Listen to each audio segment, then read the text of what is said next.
사실 5월은 가정의 달이라 그래서 대부분 첫 번째 주일은 어린이 주일, 두 번째 주일은 어버이 주일, 세 번째 주는 스승의 주일 이렇게 해서 합니다만 올해는 조금 빨라서 이번 주가 어린이 주일이 되고 다음 주가 어버이 주일이 됩니다. 교회에서는 그런 거에 맞춰서 설교를 그렇게 하기도 합니다. 그래서 오늘은 어린이 주일에 맞는 설교를 하는 겁니다. 아시는 분들은 마가복음 9장 1에서 10절 사이에 보면 변화산 이야기가 나옵니다. 변화산. 이게 뭐냐? 예수님께서 베드로와 야고보, 요한을 데리시고 높은 산으로 올라가셨다. 그렇게 되어 있습니다. 산 이름은 나오지 않아요. 근데 그들 앞에서 올라가시자마자 변형이 되시는데 옷이 광채가 나며 세상에서 빨래하는 자가 그렇게 희게 할 수 없을 만큼 매우 희어졌다. 영적인 상태입니다. 이게 사실은 우리 성도들이 죽어서 천국에 가면 우리의 그 더러웠던 모습 또는 여러 가지 우리가 상상하지 못했던 만큼 너덜너덜했던 그 모든 부분이 영적 상태로 확 바뀌어버리는 거예요. 이게 상징성이죠. 그래도 예수님이시니까 또 아시겠지만 그렇게 희어졌더라. 이에 엘리야가 모세와 함께 그들에게 나타나. 죽은 분이죠. 엘리야, 모세. 아주 대선지자입니다. 거기서 나타나서 예수님과 더불어 말하는 것. 대화를 하니까 베드로가 뭔 정신인지 모르지만 거기에 예수님께 고하되 라삐여 우리가 여기 있는 것이 좋사오니 우리가 초막 셋을 짓되 하나는 주를 위해 하나는 모세를 위해 하나는 엘리야를 위하여 하사이다. 이렇게 얘기했어요. 자기네 거는 빼놨어요. 그것만 해도 영광이죠. 떠나고 싶지 않은 거예요. 늘 우리 인간은 좋은 상황이 만나면 그 자리에 계속 머물고 싶어 합니다. 그런지 세상 일이 그런가요? 그저 그 마가복음 9장 7절에 마침 구름이 와서 그들을 덮으며 구름 속에서 소리가 나되 이는 내 사랑하는 아들이니 너희는 그의 말을 들으라. 우리가 이 땅에 사는 동안 무엇이 우리 삶의 동기 또는 방향이 되어야 되겠느냐? 그게 바로 이 말씀이에요. 네 생각이 어떻고 거기서 천막을 짓고 이런 거 다 중요하지 않아. 예수님께서 말씀하신 대로 하면 된다. 그러면 성공하는 거예요. 실패한 것 같은데 그 말씀대로 살았다? 성공입니다. 왜냐하면 이 땅에서의 성공과 실패는 다 도끼인 객긴 고만고만 도토리 기저귀 그런 얘기 많잖아요. 다 그래 거기서 거기입니다. 자, 그런데 그들이 산에서 내려올 때 예수께서 경고하시되 인자가 죽은 자 가운데서 살아날 때까지는 본 것을 아무에게도 이르지 말라. 경고하셨어요. 9장 10절에 그들이 이렇게 말합니다. 그들이 이 말씀을 마음에 두며 서로 문의하되 죽은 자 가운데서 살아나는 것이 무엇일까? 이게 지금 얼마나 황당한지를 아세요? 제자들이요, 예수님과 함께 더불어 생활하고 예수님의 놀라운 기적의 현장들에서 그 현장을 보고 환자들을 치료하고 놀라운 일들을 계속 꾸준히 봐왔던 그들이 예수님께서 몇 번에 대해서 거쳐서 말씀하신 것도 일러 못하는 거예요. 그러니까 여러분이 잘 아시는 이야기가 있죠. 매미와 하루살이가 하루 종일 같이 놀다가 매미가 인사하는 겁니다. 오늘 재밌었네. 참 너 같은 친구는 참 처음인 것 같아. 우리 내일 또 만나서 놀자. 학교 갔더니 하루살이가 뭐라고 그래요? 속으로 생각하기를 내일이라는 개념이 뭐지? 내일이 뭐야? 왜냐하면 그들에게 내일은 없는 거거든요. 그러니까 죽었다 살아난다? 이거는 우리 인간의 뇌리 속에는 없는 거예요. 있을 수가 없어요. 도저히 죽었다 사는 건 없는 거예요. 그냥 죽으면 죽는 거예요. 끝나는 거지 무슨 사는 게 어디 있습니까? 그러나 여러분, 그리스도인에게 죽음이란 끝이 아니라 또 다른 시작이라는 것을 꼭 기억해야 된다는 거죠. 그런 상징성이에요. 그리고 그것이 사실이기도 하고요. 자, 제자들이 이런 모습을 보면 가만히 보면 12제자들 가운데 예수님을 팔아쳐먹은 좀 이렇게 그래서 가룟 유다를 좀 비하해서 죄송합니다만은 좀 욕을 먹어도 싸지요. 예수님을 팔아먹은 배신자 가룟 유다만 멍청하냐? 나머지 11제자도 그런 차원에서 보면 그렇게 큰 차이가 없다. 이렇게 생각이 듭니다. 그러면서 또 한편으로는 11제자들을 비난할 자격은 되나 하는 거죠. 예수님에 대해서, 믿음에 대해서, 성경에 대해서, 하나님에 대해서 우리는 어느 정도로 믿고 있고 그것을 확신하고 있느냐, 이거에 대해서 우리가 우리 자신을 돌아볼 수 있는 시간을 가져야 하는 거예요. 자, 오늘 말씀은 이렇게 시작합니다. 마가복음 10장 13절에 사람들이 예수께서 만져주심을 바라고 어린아이들을 데리고 오매 제자들이 꾸짖거늘 이렇습니다.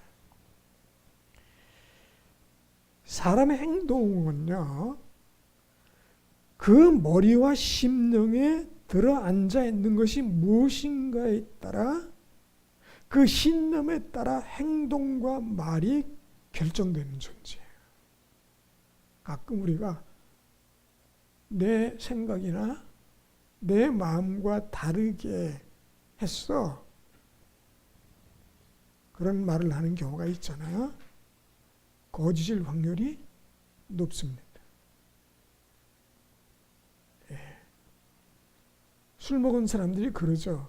내가 기억을 못했다고 진심이 아닌가요? 어쩌면 그렇기에 진심일 수도 있어요. 사람이 무슨 생각을 평소에 살고 무슨 마음을 먹고 사느냐에 따라서 행동과 언어가 결정이 되는 거거든요. 그건 부인할 수가 없어요. 삶이 신앙으로 깊이 물든 사람은 무엇을 하든 어디서나 신앙의 맛과 냄새가 나는 거예요. 그렇지 않은 사람은 세상 냄새와 맛이 꾸역꾸역 스물스물 야곱야곱 나는 겁니다. 아무리 향수 뿌려봐요, 향수 냄새와 그 냄새가 같이 겹쳐서 더 더러운 냄새가 나요. 덮을 수가 없어요. 척하지만 그게 얼마나 오래 가겠습니까?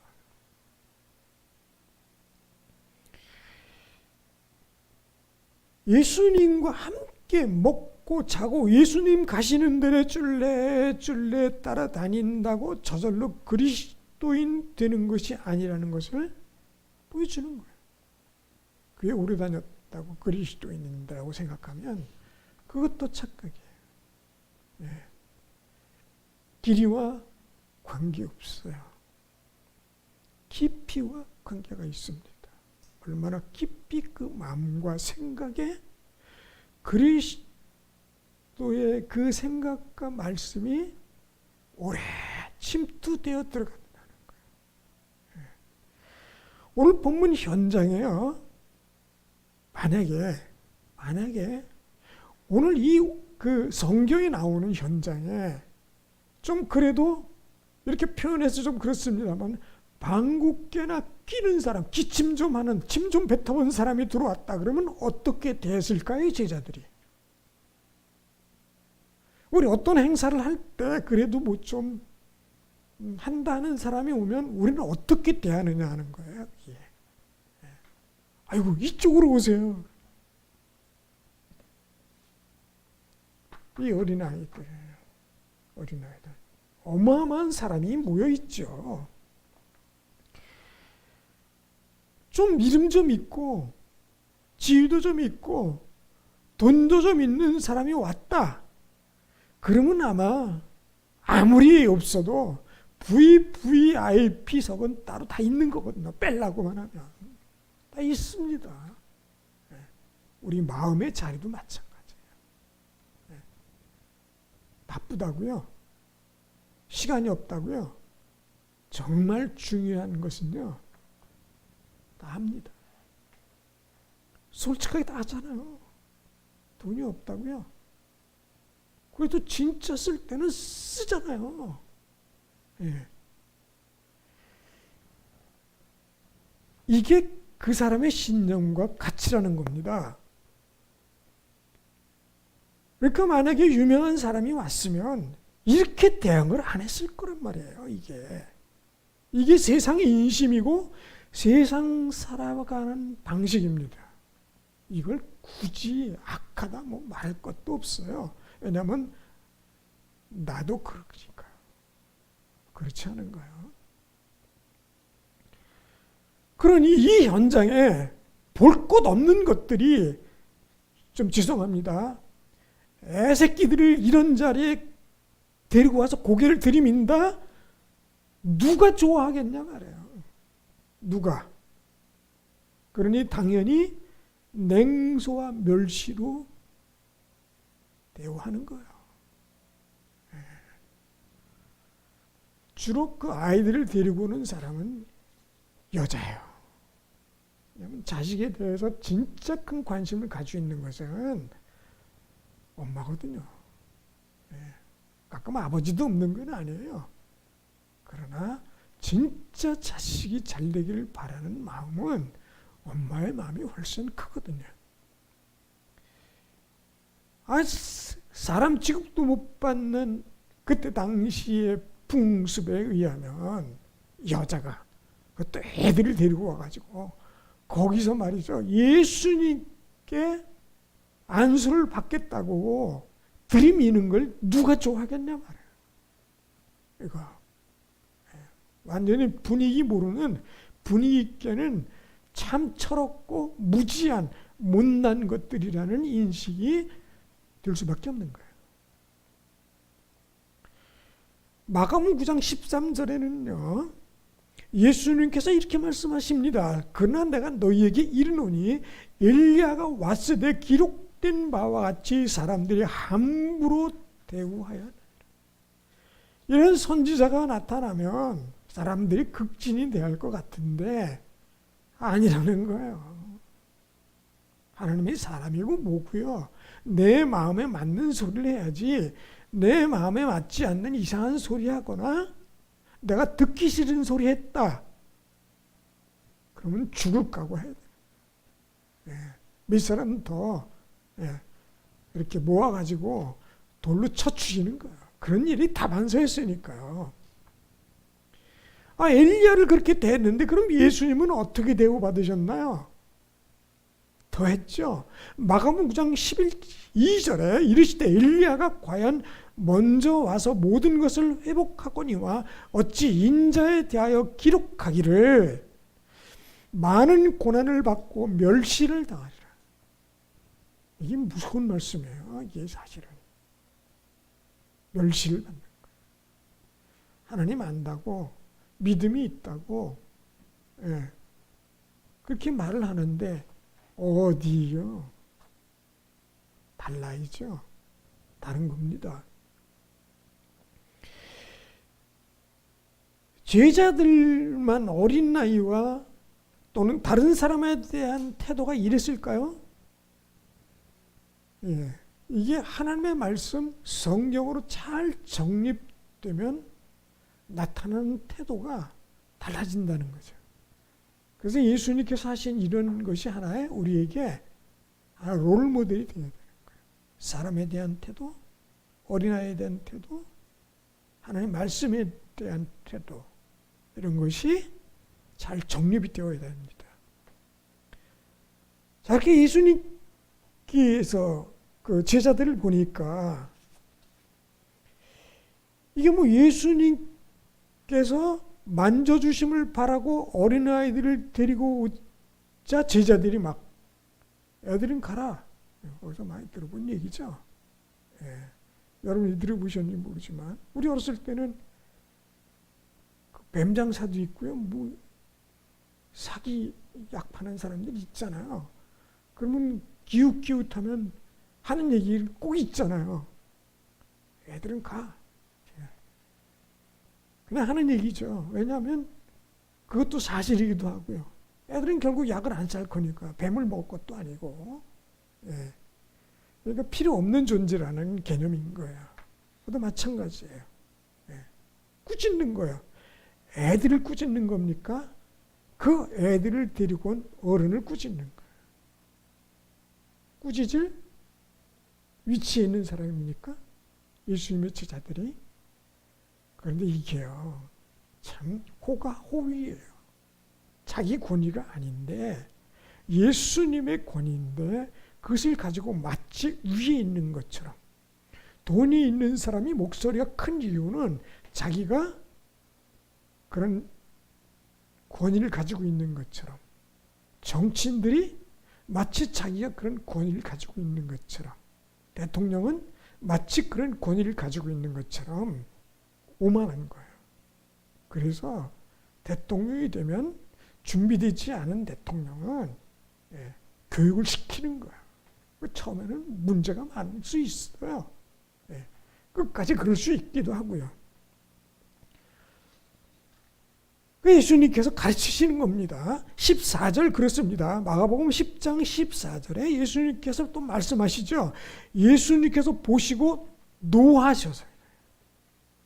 이 장면은요, 예수님 원래 잘 노하시는 분이 아니거든요. 몇 번 나옵니다. 근데 노하셨다. 얼마나 화가 나시는지 이르시되 어린아이들이 내게 오는 것을 용납하고 금하지 말라. 하나님의 나라가 이런 자의 것이다. 아주 못을 딱 박아놓으셨어요. 너희가 볼 때 쟤들이 시끄럽고 어리고 그리고 데리고 온 사람들이 네가 뭐 너희들이 볼 때는 별보다 없냐? 어딜 감히? 오히려 너희보다 저런 아이들이 또는 저런 어머니들이 하나님의 나라에 들어갈 자들이다. 어딜 감히? 오히려 예수님께서는 그 어린아이들을 높이 보시는 거예요.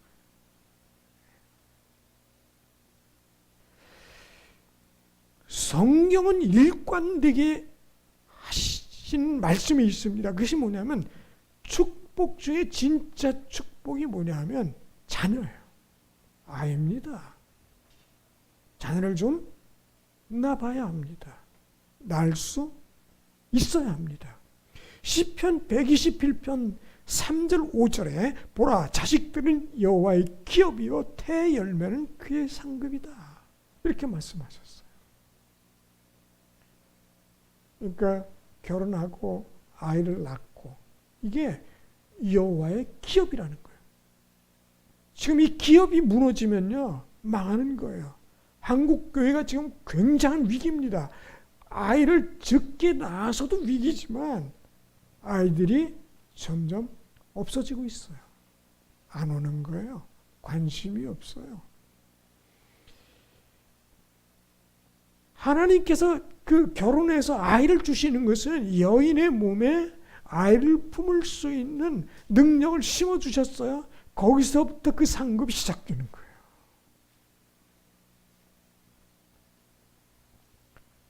그러시면서 말씀하십니다. 시편 117편 4절에 젊은 자의 자식은 장사의 수중의 화살 같다. 장사의 수중의 화살이다. 여러분 전쟁에 나갔는데 칼과 창도 있어야 되지만 화살이 얼마나 유익한 무기입니까? 이 우리나라 활이 굉장히 유명하다고 그러잖아요. 또 우리나라 그 스포츠 선수들 중에 금메달 딸 수 있다고 확증하는 종목은 양궁이에요. 나머지는 없다고 보시면 됩니다. 솔직히 없잖아요. 양궁에서 금메달 한 3, 4개 따야 그래야 한 12, 15위 요 안에 들어가요. 그것만 따도. 그 따는 놈만 따는 거예요. 그거 보면. 금메달도. 우리 육상이나 수영은 뭐 없잖아요. 솔직하게. 뭐 어디 있습니까? 체조에 어쩌다 하나씩 따고 그전에는 권투도 따고 뭐 레슬링도 딴데 요즘은 그것도 없잖아요. 그러니까 오로지 쏘는 거 이런 데는 아주 진심이에요. 우리나라가. 대포도 그렇고 탱크도 그렇고 그죠? 쏘는 거예요. 그죠? 말도 남 쏘는 데는 아주 정치 보세요. 아주 쏘는 데는 아주 타고났나 봐요. 예. 쏴서 죽이려고 쏘는 거죠. 그냥 쏘는 게 아니에요. 이쪽 저쪽 똑같아요. 제가 볼 때는. 예. 뭐가 다릅니까? 죽자 사자요. 상대방을 죽여야 내가 사는 거예요. 정권도요. 상대방을 죽이기 위해 정권을 잡는 거지 이 나라를 살리려고 정권을 잡으려고 하는 정치는 안 보이는 것 같아요. 그냥 제 개인적인 의견입니다. 어쨌든 오늘 그걸 얘기하려고 하는 것이 아니라 축복은 자녀라는 것을 말씀하는 겁니다. 5절에 이것이 그의 화살통에 가득한 자는 복되도다. 그들이 성문에서 그들이 원수와 담판할 때 수치를 당하지 아니하리로다. 좀 그득해야 되는데 이미 저는 갔어요. 이미 안 됩니다. 이제 더 이상 자녀를 행사할 수 있는 가능성은 없어졌어요. 예. 근데 이게 화살통에 가득하다. 화살통 하나에 많으면 50도 들어가고 그런다는데, 예, 뭐 그렇게 날 수 있습니까? 상징적인데 많으면 좋다 많을수록 이렇게 얘기하는 거죠. 근데 지금 우리나라가 얼마나 큰일인 줄 압니까? 이 1950년에서 70년 사이까지는요.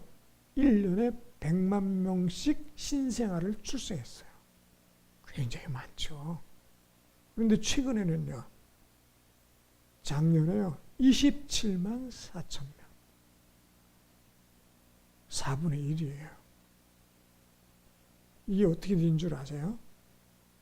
어떤 학자가 말하기를 앞으로 100년이 지나면 이 한반도에는 한민족이 하나도 남아있지 않을 확률이 높다. 아니 뭐 그때쯤 되면 우리는 죽어서 뭐 상관이 없는 것이긴 합니다만은 그런 얘기도 하기도 합니다. 그러니까 우리가 자녀를 낳을 수 있고 어린아이가 있다는 것은 축복입니다. 그러면 아이들이 있는 집하고 없는 집하고는 달라요. 예. 벌써 7, 80대 노인이 사는 집하고 50대에 사는 거하고 그 어린이가 있는 거하고 없는 거하고 얼마나 판약이 다릅니까?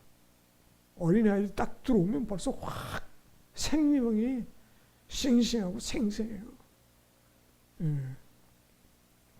그렇다고 나이 드신 어른들을 전도하지 말라는 건 아니에요. 예. 구원에 필요하니까 전도를 합니다만은 분위기가 그렇다는 거예요. 여러분 유치원에 한번 가보시고 그 다음에 요양원에 한번 가보세요. 전부 침대에 누워서 오늘 가실지 내일 가실지 그분들이 하는 얘기가 뭐겠어요? 요양원에서 그 어른들이 하는 얘기가 뭐겠냐고요. 예. 내일 학교 간다든지 꿈이 있다든지 뭐 춤을 배워야 하든지 이런 거겠어요.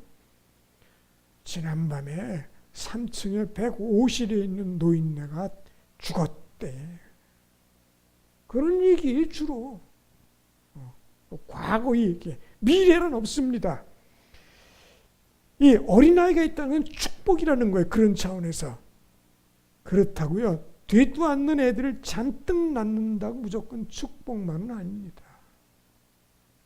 기다리고 즐거워하는 출산이 있고 낳은 자의 육체와 심령의 고통이 되는 출산도 있는 겁니다. 둘이 좋다고는 그렇게 붙어 먹다가 책임지지 못하는 출산을 그걸 어떻게 축복이라고 말합니까? 가끔 우리는 화장실에 죽어있는 신생아를 발견했다는 소식을 듣거나 그냥 화장실 거기다 버리고 가버린 그 화장실 거기서 꾸물거리고 있는 그 생명이 있다는 얘기를 들을 때마다 무슨 생각이 듭니까? 이건 불행한 출생이에요. 이런 일이 우리 귀에 들어오는 것보다 얼마나 많은 수가 있는지 모릅니다. 무조건 출산이 아니라 정말 축복된 출산을 할 필요가 있다는 것입니다. 예. 예수님께서 말씀하시는 이런 집회 현장에 찾아와서 예수님께 축복 안수 받겠다고 하는 이 부모의 열정과 관심이 축복이고 감사하고 영광이에요. 그런 마음을 가졌다는 것이 얼마나 감사한 일입니까? 그걸 바라고 소원하고 찾아가는 이들이야말로 축복의 사람들인데요. 예수님께 데리고 온 사람들의 상황 모두 축복된 상황은 아닐 겁니다. 솔직히 오늘 예배에 참석했는데 내 상황이 너무너무 축복되고 즐겁고 좋아서 예배 드리는 거예요? 아니잖아요. 아닐 거예요. 아닐 수도 있어요. 어떻게 생각해 보면은 참 힘들게 왔을 수도 있어요. 이 예수님께 아이를 데리고 온 사람들의 상황은 모두 축복의 상황이 아닐 수도 있습니다. 아닌 사람들은 분명히 있을 겁니다. 기다리고 즐거워하는 출산이 아닌 사람들도 있을 거고 그런 아이들도 거기에 포함되었을 것입니다. 하지만 그렇게 어쩌면 예수님께서는 이런 아이들을 기다리고 계시고 그리워하실지도 몰라요. 이게 예수님께서 바라시는 거거든요. 예수님께서는, 하나님께서는 죄 지은 자가 그대로 지옥으로 굴러 떨어지는 것을 원하시는 것이 아니라 그 장소를 벗어나서 축복의 장소로 들어가고 천국에 가기를 바라시기 때문에 이 분명히 저주의 상황에서 저주를 받아서 영원히 멸망받아야 되는 것을 바라시는 것이 아니라 그 소망을 가지고 지금 상황이 아주 끔찍한 상황이고 내 아이에 희망이 없지만 그런 아이들을 데리고 예수님께 와서 안수를 받고 축복을 받고 싶다. 기다리시는 거예요. 이걸 원하시는 거예요. 이걸 간절히 그리워하시는 거예요. 이런 아이들을 만나면, 이런 여인들을 만나면, 이런 부모를 만나면, 이런 열정을 만나면 주님은 반갑고 즐거우시고 신나시는 거예요. 그런데 우리는 다른 걸 보는 거예요. 주님은 영혼을 보시는 거예요. 그가 어떻게 살아왔든, 지금 어떻게 살아가고 있든, 어떤 상황에 처했든 그는 주님 중요하지 않으세요. 그 마음 중심에 지금 이 자리에 찾아온 그의 마음 중심에 무엇을 담고 어떻게 되기를 바라느냐를 보고 계시는 거예요. 축복을 바라고 왔어요? 그럼 축복을 받고 돌아가는 거예요. 덜레덜레 오기는 왔는데 왜 왔는지 모르고 그냥 가니까 가는 거고 가야 될 것 같으니까 갔어요. 그러면 그냥 그렇게 가는 거예요. 덜레덜레 아무것도 없이 빈 주머니를 가지고. 헌금하려고 헌금은 채워왔는지 몰라요. 그러나 마음은 비어있기 때문에 갈 때 역시 다 비운 상태로 아무것도 얻어간 것이 없이 가는 거예요. 그러니까 예수님께서는 그 마음 중심들을 아시기 때문에 아이들을 데리고 예수님께 오고자 하는 그 아이들을 보시고 그 부모를 보시고 그것을 뜯어 말리는 그 제자들을 보고 화가 나시는 거예요. 진짜 바라시는 것이 그 어린아이들이고 그 여인들이고 그 부모고 그 축복인데 안수하고 싶으신데 그를 막으시는 거예요. 막는 거예요, 제자들이. 그러니 노하시는 거예요. 혹시 우리 주변에 사람에 대한 평가, 판단 이런 것을 우리식으로 하지 말고 주님의 시각으로 바라볼 필요가 있다는 거예요. 이게 얼마나 큰 차이를 가져오는지 모릅니다. 사람에 대한 대응, 그리고 사람에 대한 판단, 그리고 사람에 대한 이 평가가 완전히 뒤바꿔버려. 우리가 생각하는 높은 위치의 사람, VVVIP. 예. 혹시 여러분 은행에 가보셨지만 은행도요 VIP만 들어가는 공간이 따로 있어요. 한번 제가 어디 은행인지 기억이 안 나는데요. 어떻게 은행이라고 해서 엘리베이터 눌러서 올라갔어요. 그랬더니 이게 쫙 복도가 있는데 사람들이 아무도 없고 조용해. 딱 들어가려고 그러는데 분위기가 이상해요. 거긴 저 같은 사람이 들어가면 안 되는 곳이었어요. 돈이 그래도 몇십억, 몇백억 있는 사람들만 대응하는 장소가 있더란 말이에요. 예. 제가 원래 돈이 많지만 제 아버지는 많은데 제가 없어가지고. 우리 하나님 아버지는 부자신데 제가 부족해서 저에게 주시지 않는 것뿐이지 제가 원래 가난한 건 아닙니다. 웃기다고요. 예. 어쨌든 이 예수님께서 바라보는 그 시각을 우리가 가질 수 있느냐 이게 중요한 거예요. 우리들에게는. 이게 필요합니다. 예. 그러면 사람을 대응하고 사람에 대해서 표현하는 우리의 언어 생활이 달라질 수밖에 없는 거예요.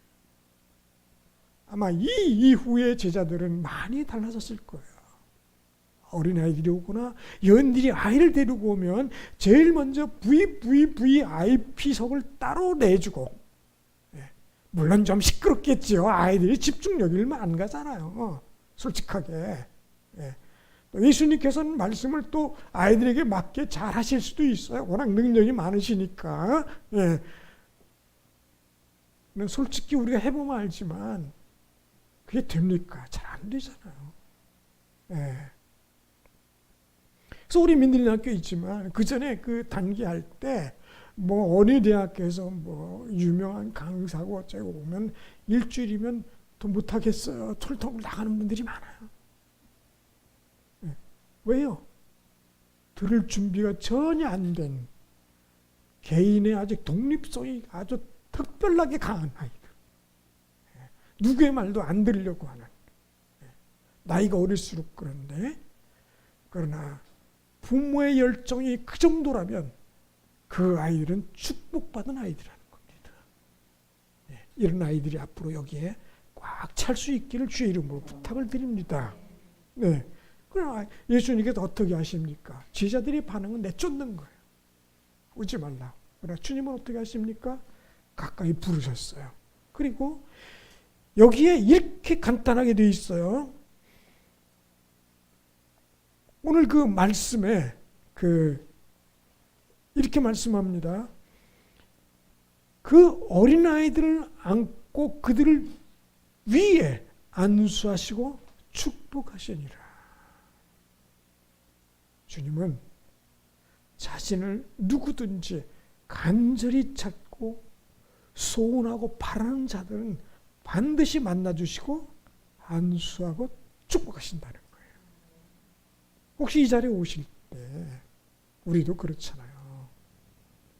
어느 정도 시간이 지나고 기간이 지나면요.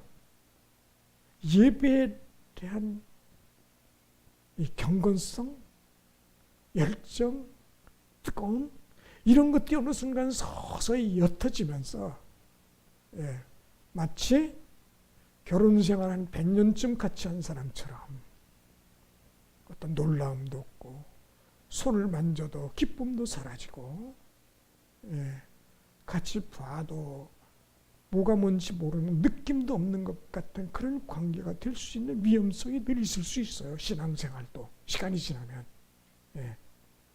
처음에 은혜가 충만하고 좋을 때는 그저 교회 오는 것이 즐겁고 찬송하나 하는 것도 신나고 예배 드리는 것이 즐겁고 좋은데 어느 정도 시간이 지나고 나면 그런 열정과 기쁨이 서서히 사라져가는 그럴 수 있다는 겁니다. 예수님께서 어린아이들을 안고 그들 위해 안수하고 축복하셨다. 예수님께 안수를 받고 받고 축복 받았다. 얼마나 감사한 일입니까? 여러분 꼭 기억하실 것은 이 자리에 나와서 예수님을 만났다. 그리고 예배에 참석했다.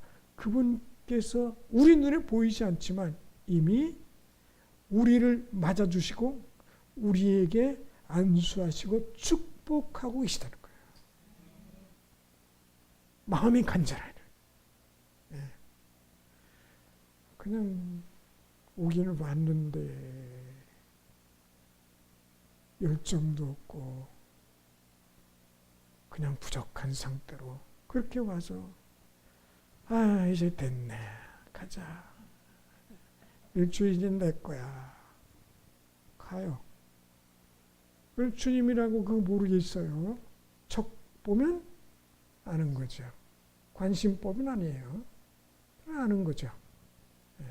그래서 이 안수하시고 축복할 만한 열정을 내 마음속에서 잃지 않도록 하는 그 자세가 필요합니다. 꼭 잊지 않으시기를 주의 이름으로 축원을 드립니다. 다 같이 기도합니다. 주님, 저희 마음에 주님을 향한 뜨거운 열정과 그리고 주님을 향한 우리의 그 마음에 다시 한번 충만함을 허락해 주시옵소서. 그리하여 늘 주님 앞에 와 안수받고 축복받는 자로 돌아갈 수 있게 하여 주시옵소서. 세상 것은 조금 부족하고 모자란다 하더라도 영적으로 충만한 삶이 또한 그러한 사람이 되게 하여 주시옵소서. 예수 이름으로 기도드렸습니다.